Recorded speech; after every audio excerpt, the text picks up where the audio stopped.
Jake, what is your performance name? I go by @Sax on a Train. Sax on a Train. Yeah. What is that a play off of?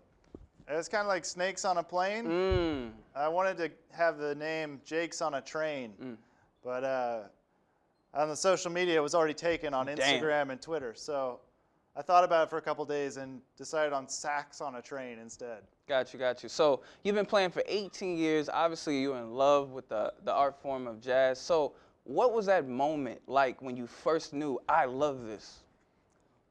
I was really young. I was in middle school, and they had a elective jazz band there.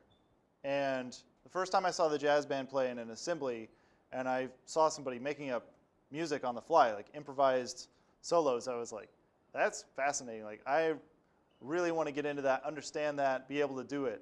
So that was my first taste of it, and then that kind of led me into this path. Right, this path. Okay, so the improvisation. Now, what was it like when you experienced that first artist that made you go, wow, they've really mastered something that I want to master as well? What was that artist's name, and what was that like? Yeah, so I was in Tulsa at the time, and there was this band. There was a local band called Jacob Fred Jazz Odyssey, and I saw them in concert, and it just blew my mind. And from that point, I was like, these guys are like making a masterpiece in real time. And so that was really where I was hooked, and I wanted to kind of chase that feeling and that kind of artistry. Okay, so fast forward, you're in New York now, and you're brave enough to play on the New York subways. Tell me what the audience is like. Are they receptive? Are they snoring? Are they robbing you? What's going on? Yeah, it's everything. It's anything and everything. Sometimes there's a lot of rejection. Sometimes there's people that don't want to have it. Sometimes people don't care, and sometimes people are really into it.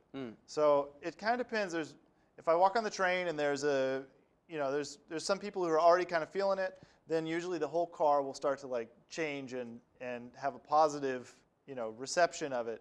But if everybody's pretty much cold, I could play the most beautiful rendition of any song and still like nobody really cares. People are pretending to be asleep and on their headphones and everything. So it really does.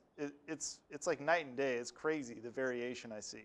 Well, speaking of that, I have to say I'm looking forward to being on a train where you're performing. Ladies and gentlemen, give it up for Jake Dester. You can catch him on any New York subway at night.